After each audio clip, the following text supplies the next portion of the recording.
yang akan mengatasi masalah tanpa solusi. Terima kasih untuk teman-teman dari Atma Jaya yang sudah bersama-sama dengan kita ya. Sekarang kita lanjutkan dengan mengenai tadi yaitu politik dinasti ya, dinasti politik. Menurut Ronald bagaimana? Kalau saya sih agak kurang suka ya. Dengan politik dinasti? Ya karena kemungkinan penyalahgunaan wewenang, jabatan, kekuasaan akan besar. Curiganya akan ada konflik of interest. Ya bayangin aja, misalnya bapaknya gubernur, ya, anaknya wali kota atau bupati. Kalau anaknya ada masalah, yakin bapaknya ngebolehin diperiksa gitu, berani fair seperti itu. Atau misalnya suaminya gubernur, istrinya ketua DPRD, yakin akan berjalan dengan sebaik-baiknya fungsi DPR gitu, DPRD gitu kan ada fungsi pengawasan, anggaran. Takutnya gitu aja kalau dinasti. Ya, tapi kan gitu. itu ketakutannya, jadi seolah-olah mencurigai. Kalau misalnya sekarang bapaknya dokter, ibunya pasien, ya biasa kan, nggak apa-apa. Ya itu namanya juga mau berobat. Itu ada hubungan, itu ada hubungan personal. Kalau itu bukan jadi membunuh hak politik seseorang, Pak. Iya, sebenarnya semua belum orang selesai. punya hak politik. Belum selesai. Maksudnya gini, silahkan politik dinasti juga silahkan, cuman ada 4 syaratnya. Iya, syarat-syaratnya itu seperti integritas, ya, kapabilitas, visi yang jelas, dan punya jiwa patriotisme siap berkorban untuk rakyat. Ya. Kalau misalnya ini bisa dipenuhi dan bisa dilaksanakan, dinasti nggak masalah. Makanya untuk saat ini mungkin tidak, tetapi zaman atau waktu akan membuktikan siapa yang sebenarnya dinasti politik yang sebenarnya. Nah. Silakan calon tong dulu. Lo apa? Nggak, saya udah nyerah dia, Pak Den. Nggak, saya mau sampaikan.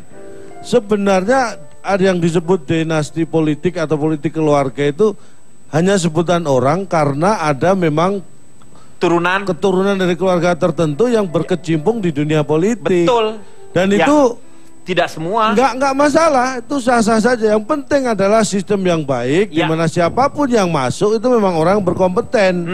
Entah itu apapun hubungannya, nggak masalah. Karena itu tidak dibedakan, kecuali masalah rangkap jabatan atau apa itu yang nggak boleh. Tapi kalau keluarga, ini sebagai contoh. Nah ini nih. Ini sebagai contoh ya. Betul itu. Ya. Contohnya apa? Tadi menyambut yang artis jadi Ya, ikut jadi pilkada, ya, ikut legislatif dan sebagainya, kemudian dinasti ini. Menurut saya itu hal yang sah dan wajar-wajar saja, dan secara undang-undang itu diperbolehkan. boleh. Iya. Tetapi menurut saya sebaiknya itu bukan hanya karena memanfaatkan kesempatan, Itu karena tetapi memang karena keinginan dan memang dia sudah dia punya mempersiapkan kemampuan untuk itu. Ya, dia punya Didukung kemampuan. oleh kemampuan. Jangan hanya karena, nih mohon maaf, Pak Jarwo sekarang lagi terkenal-terkenalnya tiba-tiba ditawarin orang untuk jadi bupati atau wali kota di mana. Ini hanya memanfaatkan kesempatan. Pak Jarwo belum pernah berkecimpung di dunia politik dan tidak menyiapkan dirinya untuk itu. Ini yang saya nggak setuju kalau hanya seperti ini. Tapi kalau memang sebuah keluarga memang dia kayak Kennedy itu memang kuat di dunia politik, dia menyiapkan itu, nggak masalah. Persoalannya Pak Denny, kondisi di negara kita ini nafsu politik lebih besar daripada pengabdian kepada bangsa dan negara. Nah itulah yang harus kita hindari. Jangan sampai misalnya ini ya, ada gubernur, istrinya perempuan. Ya nggak apa-apa dong. Masa Ini yang gubernur bener istrinya perempuan ya nggak apa-apa. cumi asin. Apapun namanya itu semua sama. Yang namanya dinasti, kroni itu sama. Yang penting kapasitasnya apa, kelebihannya apa. Kalau dia mampu menjadi seorang pemimpin itu sah udah. Tuh, ini kan gampang, lebih singkat kan, lebih nggak Jadi ngerti tak usah kan? dipermasalahin Iya, lagi. Iya udah, gampang. Iya dong. Sebenarnya. Iya. Jadi Anda tuh lebih setuju kalau misalnya ada dinasti politik apa-apa. Yang paling penting dia punya kemampuan. Iya kan, kalau kita bicara politik itu kan kita bicara estetika sosial. Iya kan? Benar, iya benar. Jadi politik itu kan mempengaruhi bagaimana kita berseni dalam mempengaruhi orang banyak. Iya. Jadi apapun dia. Ini Anda mukanya yang mana sih? Loh iya. Anda mukanya yang mana? Saya lagi jadi muka saya. Ini Bobak ini kan orangnya virtual, Pak. Iya. Oh, virtual. Jadi apa yang diajukan sama Pak Jarwo, Pak Kentang, Pak siapa itu sah. Siap. Pak. Anda panggil saya siapa? Cah lontong kan? Tadi ngomong apa? Pak Kentang. Yang penting kan ujungnya detang. Gak setong. Loh kok kamu kesinggung? Kamu tidak bisa berpolitik kalau kamu kesinggung. Tuh. Gitu. Pak. Udah. Singkat, padat, nggak ada isi. Gitu. Yang paling penting ini yang dinamakan apa yang dikatakan oleh Bopak, bahwa Bopak ini melakukan orasi. Ora ono isi. Ora ono isi. Oke, siap. Notulen. Pilkadas atau pemilihan kepala daerah secara serentak tentu didasarkan pada niat baik.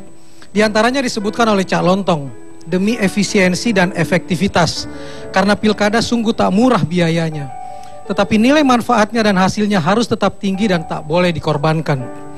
Permasalahan calon tunggal di 7 daerah pemilihan tak boleh diabaikan. Meski dan harus diputuskan segera. Karena tidak ada jaminan jika ditunda sampai 2017 akan ada lebih dari 1 calon lagi. Bagaimana kalau tetap calon tunggal lagi di 2017? Berkaitan dengan mantan napi, bahkan ia adalah mantan napi korupsi dana APBD saat menjabat dahulu, tentu kita percaya dan sangat berharap rakyat semakin pintar untuk menentukan pilihannya. Cukup bermodalkan apa yang pernah dikatakan Bung Karno, jas merah. Jangan sekali-kali melupakan sejarah. Periksa rekam jejaknya dan jangan beri beban yang tidak ringan pada bangsa untuk 5 tahun mendatang. Pilkadas jangan cuma bisa bikin uang rakyat tandas. Harapan rakyat makin kandas dan amblas. Dan buat Anda calon pemimpin, ingat kearifan budaya bangsa. Ojo rumongso bisa, nanging bisa rumongso lan ngerumangsani. Jangan merasa bisa, tetapi harus bisa merasa, dan yang paling utama harus mengukur diri, pantas atau tidak pantas. Dan buat rakyat dalam memilih, utamakan unsur moralitas, utamakan kualitas dan kapasitas, bukan popularitas. Terima kasih Kang Maman. Moga-moga malam hari ini banyak manfaat yang kita dapat. Saksikan terus ILK setiap hari Senin dan juga hari Selasa jam 20.30 hanya di Trans 7. Selamat malam, sampai jumpa. Aku gak butuh